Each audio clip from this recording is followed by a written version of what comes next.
Hello, hi, I finished already to put to fix the lunch box of Sisi.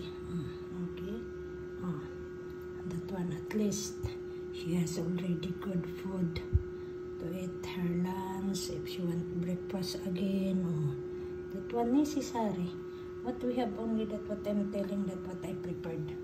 Okay, the important that she can eat. Food is very important to the children.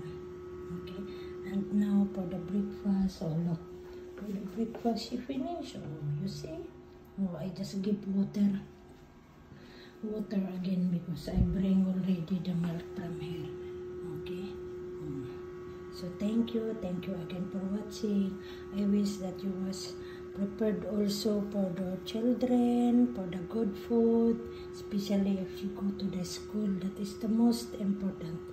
In the weekends, it's okay, adi, mga hamburger, mga sandwich, or whatever she can drink, soft drinks, but in the school days, no.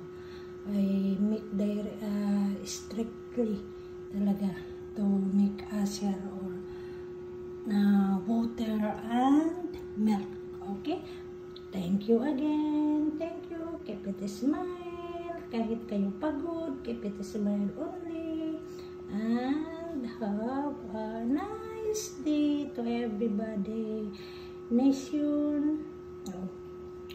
World Nationwide pala. Okay. Yeah, bye-bye. Take care.